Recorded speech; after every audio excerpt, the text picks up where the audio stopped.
Welcome to our application of chemistry YouTube channel. আজকের লেকচারটি সাজানো হয়েছে বেসিক্যালি কোয়ালিটি কন্ট্রোল ল্যাবের যে ইনস্ট্রুমেন্ট অ্যাপারেটাস নিয়ে জাস্ট ইন্ট্রোডাকশন। একটি কিউসি ল্যাবে কী কী ইনস্ট্রুমেন্ট থাকে বা কী কী অ্যাপারেটাস থাকে তা আমি ব্রিফলি ডিসক্রাইব করব সবার বোঝার সুবিধার জন্য। তাহলে শুরু করা যাক আজকের presentation. Introduce two QC lab chemical instrument and apparatus। প্রথমে যে ইনস্ট্রুমেন্ট নিয়ে আমি কথা বলবো সেটা হচ্ছে HPLC, high performance liquid chromatography. HPLC একটি কিউসি ল্যাবে খুব ইম্পর্টেন্ট একটি ইনস্ট্রুমেন্ট। HPLC এর মেইন প্রিন্সিপাল হচ্ছে সেপারেশন টেকনিক। কি সেপারেট করবে? যখন একটি কোনো সলিউশনে 4 থেকে 5টি বা আরো বেশি কোনো ইনগ্রেডিয়েন্ট থাকবে, স্পেসিফিকভাবে আমি প্রতিটি আইডেন্টিফাই করতে পারবো। কিভাবে? যদি আমার ইনগ্রেডিয়েন্টগুলি যদি আমার ইউভি অ্যাক্টিভ হয়, তাহলে আমি তার পোলারিটির উপর ডিপেন্ড করে প্রতিটি ইনগ্রেডিয়েন্ট আমি সেপারেটলি আইডেন্টিফাই করতে পারবো, কোয়ান্টিফাই করতে পারবো। তাহলে একটা ল্যাবে এইচপিএসসি খুব ইম্পর্ট্যান্ট।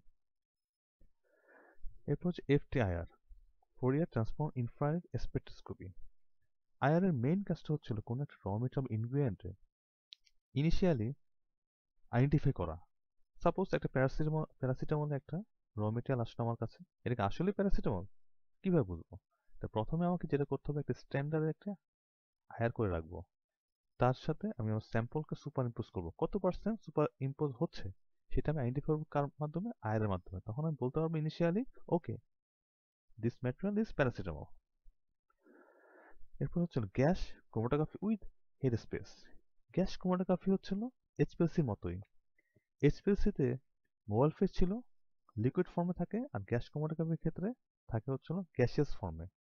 তার মানে যখন কোনো একটা কম্পাউন্ড ভোলাটাইল হয়, যেটা এইচপিএলসির দ্বারা করা সম্ভব না, সেই সব কম্পাউন্ড আমাদের করতে হবে কোথায়? গ্যাস ক্রোমাটোগ্রাফির মাধ্যমে। যেমন methanol, ethanol, isopropyl alcohol, acetone. এই ধরনের ভোলাটাইল কম্পাউন্ডগুলি আইডেন্টিফাই এবং কোয়ান্টিফাই করার জন্য আমাকে কি করতে হবে? গ্যাস ক্রোমাটোগ্রাফি আমাকে ইউজ করতে হবে। এরপর অ্যাটমিক অ্যাবজর্পশন স্পেকট্রোমিটার। অ্যাটমিক মানে কোনো একটা মেটাল যদি পিপিবি লেভেল থাকে, পিপিএম লেভেল থাকে, বা একটা মাল্টিভিটামিনের ক্ষেত্রে যদি অনেক মিনারেল থাকে, সেই মিনারেলগুলি আইডেন্টিফাই করা এবং কোয়ান্টিফাই করা যাবে কিভাবে? অ্যাটমিক অ্যাবজর্পশন স্পেকট্রোফটোমিটার মাধ্যমে। এখানে দুই ধরনের ডিটেক্টর ইউজ করে, একটা হচ্ছে ফ্লেম ফটোমিটার, একটা থাকে ফার্নেস।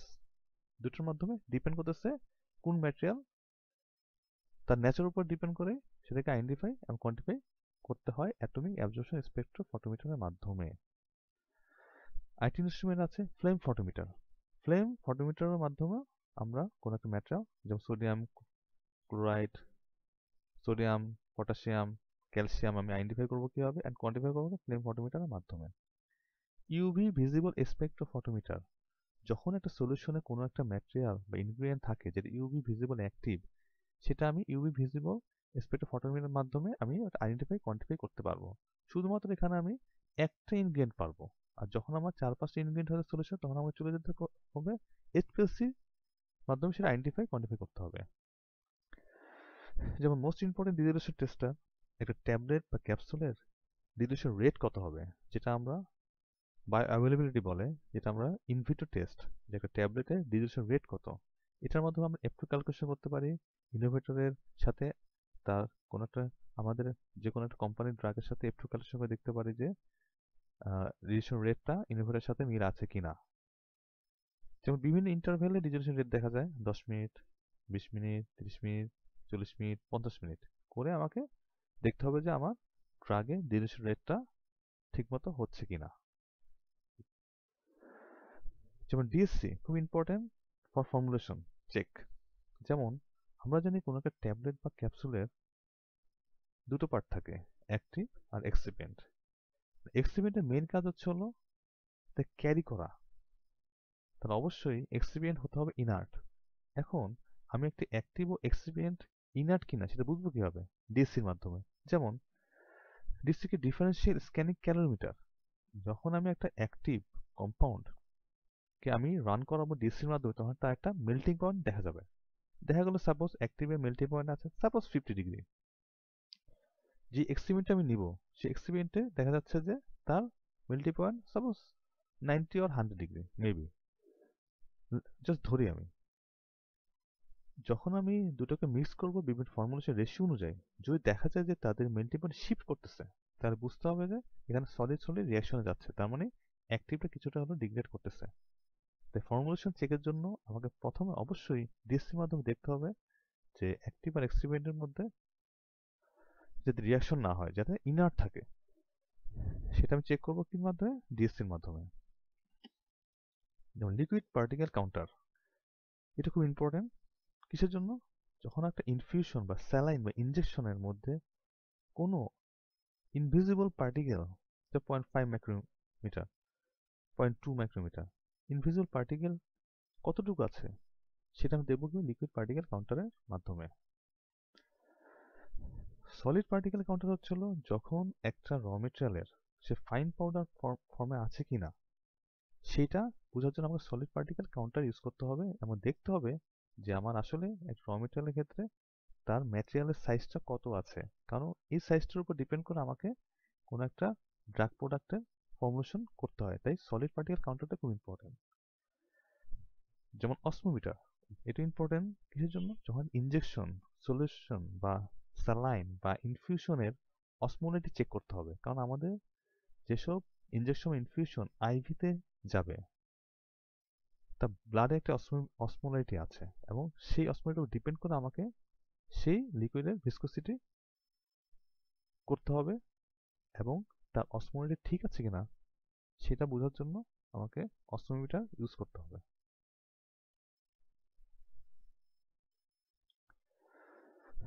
রোটারি ভ্যাকুয়াম ইভাপোরেটর, এর মাধ্যমে কোনো একটা হার্বাল যদি প্রোডাক্ট থাকে, যদি কোনো এক্সট্রাক্ট করতে হয়, সেই ক্ষেত্রে আমাকে রোটারি ভ্যাকুয়াম ইভাপোরেটর ইউজ করতে হবে। পোলারিমিটারের মাধ্যমে কোনো একটা ডেক্সট্রোজ বা গ্লুকোজ বা যেসব ডেক্সট্রোরেটরি ল্যাবরেটরি ডিটারমাইন করার জন্য আমাকে পোলারিমিটার ইউজ করতে হবে। প্লাস শেকার, ফ্লাক্স শেকার হচ্ছে হলো কোনো একটা ভলিউমেট্রিক ফ্লাক্সে যখন আমি কোনো র মেটেরিয়াল ইনগ্রেডিয়েন্ট ডিজলভ করবো, সেটা শেক করা। হাতে করলে সেটা ভালো ডিজলভ নাও হতে পারে বা সময় লাগবে, তাই শেকারে আমাকে শেক করতে হবে ভলিউমেট্রিক ফ্লাক্সগুলি। Muffle furnace, muffle furnace high temperature আমাকে দেখতে হবে কোনো একটা র মেটেরিয়ালে বা ইনগ্রিডিয়েন্টসের লস এন্ড ড্রাইংটা। রিফ্র্যাক্টোমিটার, আমরা জানি রিফ্র্যাক্টোমিটার হচ্ছিল প্রতিটি সলিউশনেরই, যেমন মিথানল, ইথানল, আইপিএ বা যে কোনো সলিউশনের একটা নির্দিষ্ট একটা রিফ্র্যাক্টিভ ইন্ডেক্স থাকে, সেটা কনস্ট্যান্ট থাকে। আমার যে কোনো একটা ম্যাটেরিয়াল, র মেটেরিয়াল যদি আসে আমার ল্যাবে, এটা মিথানল না আইপিএ, তো বুঝবো কিভাবে? ইনিশিয়ালি তার রিফ্র্যাক্টিভ ইন্ডেক্সটা দেখে, এটা মিথানল, এটা ethanol. Melting point apparatus, melting পয়েন্টটা কি? কোনো একটা র মেটেরিয়াল যদি আসে, প্রতিটা র মেটেরিয়াল ইনগ্রিডিয়েন্টস একটা নির্দিষ্ট একটা মেল্টিং পয়েন্ট আছে। আমরা জানি যে ওয়াটারে যেমন 100 ডিগ্রি সেন্টিগ্রেড তা বয়লিং পয়েন্ট থাকে, তেমন একটা র মেটেরিয়াল সলিডের ক্ষেত্রে থাকে কি মেল্টিং পয়েন্ট, সে কত টেম্পারেচার মেল্ট হচ্ছে। সেই র মেটেরিয়ালের মেল্টিং পয়েন্টটা ইনিশিয়ালি আইডেন্টিফাই করবো কিভাবে? মেল্টিং পয়েন্ট অ্যাপারেটাসের মাধ্যমে।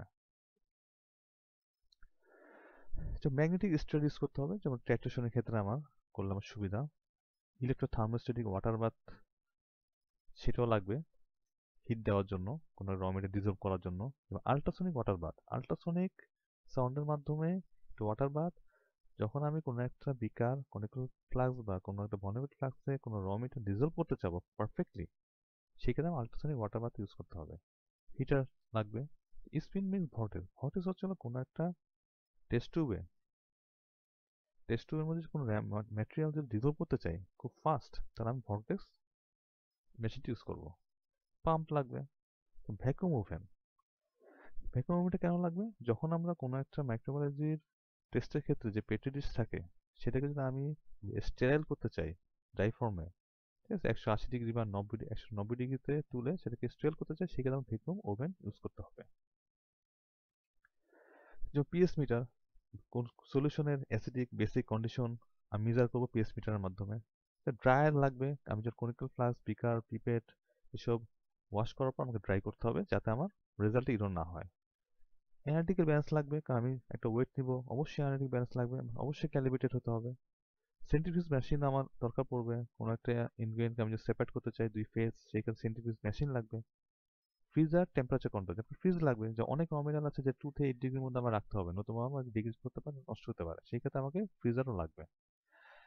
ডিজিটাল ভিস্কোমিটার, যদি কোনো একটা সলিউশন বা লিকুইড তার ভিস্কোমিটার কত সেটা আইডেন্টিফাই করতে চাই, তাহলে আমাকে ডিজিটাল ভিস্কোমিটার ইউজ করতে হবে, যেটাকে বলা হয় ব্রুক ফিল্ড ভিস্কোমিটারও বলে।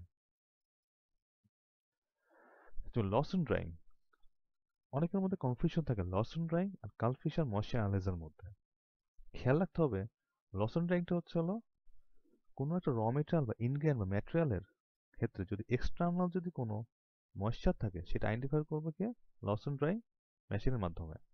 আর কালফিশার ময়েশ্চার অ্যানালাইজার হচ্ছে হলো কোনো একটা ম্যাটেরিয়াল বা ইনগ্রেডিয়েন্টে বা র মেটেরিয়ালে যদি কোনো বন্ডেড ওয়াটার থাকে, যেমন সাপোজ ধরলাম ক্যালসিয়াম ক্লোরাইড 12 মলিকুল ওয়াটার, সেখানে দ্য বন্ডেড ওয়াটার প্লাস তার যদি এক্সটার্নাল যদি কোনো ময়েশ্চার থাকে সেটা আইডেন্টিফাই করবে কালফিশার ময়েশ্চার অ্যানালাইজারের মাধ্যমে। তাহলে দুটো পার্থক্যটা কি, এলওডি হচ্ছে হলো এক্সটার্নাল ময়েশ্চার অ্যানালাইসিস করবে, কালফিশার ময়েশ্চার হচ্ছে এক্সটার্নাল প্লাস তার ম্যাটেরিয়ালের বন্ডেড ওয়াটারটা অ্যানালাইজ করবে। যেমন ফিউমুড খুব ইম্পর্টেন্ট, যদি আমার acid, nitric acid, methanol, ammonia যদি আমি ইউজ করতে চাই ল্যাবে, সেক্ষেত্রে ফিউমুড অবশ্যই লাগবে, যাতে আমার সেই সেটা আমার যারা কাজ করবে সেই গন্ধ বা ঘ্রাণ বা তার পয়জন বা টক্সিসিটি যাতে আমার দিকে না আসে, সেটা ফিউমুডের মাধ্যমে বাইরে হয়ে এক্সজস্ট হয়ে যাবে। কন্ডাক্টিভ মিটারটা ইম্পর্টেন্ট, যখন একটা ডাব্লিউএফআই মানে ওয়াটার ইনজেকশনের কন্ডাক্টিভিটি সবসময় রাখতে হবে 1.3 নিচে মাইক্রোসিমেন্স, আর সেটা বুঝবো কিভাবে, কন্ডাক্টিভিটি মিটারের মাধ্যমে।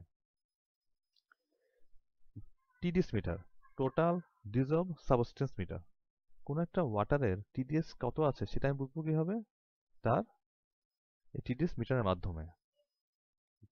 তো এসপিএলসি ওয়াটার ফিল্টার ইউনিট, এটাকে মিলিকি ওয়াটার বলে। যেমন এইচপিএলসি ক্ষেত্রে আমাকে ওয়াটারটাকে অবশ্যই ফিল্টার করতে হবে, নতুবা আমার পাম্পের ক্ষতি হবে বা আমার ডিটেক্টর সমস্যা হবে। বিকার লাগবে, গ্লাস বিকার, কনিক্যাল ফ্লাস্ক লাগবে, বুলেটের পিপেট লাগবে।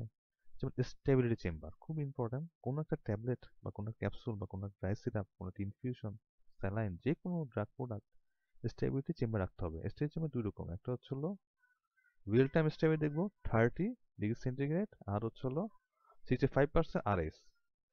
আরেকটা দেখবো হচ্ছে হলো এক্সেলারেটর কন্ডিশনে, যেমন 40 ডিগ্রি সেন্টিগ্রেড টেম্পারেচার প্লাস হচ্ছে হলো 75% আরএস। হার্ডনেস অফ ফ্রাইবিলিটি টেস্ট, তোমাকে ট্যাবলেটের হার্ডনেস দেখতে হবে, ফ্রাইবিলিটি সে কতটুকু ক্ষয় হচ্ছে সে ফ্রাইবিলিটি দেখতে হবে। ডিসইন্টিগ্রেশন টেস্টিং দেখতে হবে কি একটা ট্যাবলেটে বা ক্যাপসুলে কত সময়ের মধ্যে এটা ডিসইন্টিগ্রেশন ভেঙে যাচ্ছে বা ডিজলভ হয়ে যাচ্ছে। আশা করি মানে একটা কিউসি ল্যাবে যত ইনস্ট্রুমেন্ট দরকার তা একটা ইন্ট্রোডিউস করে দিলাম, আশা করি আপনাদের উপকার হবে। Thank you for your time.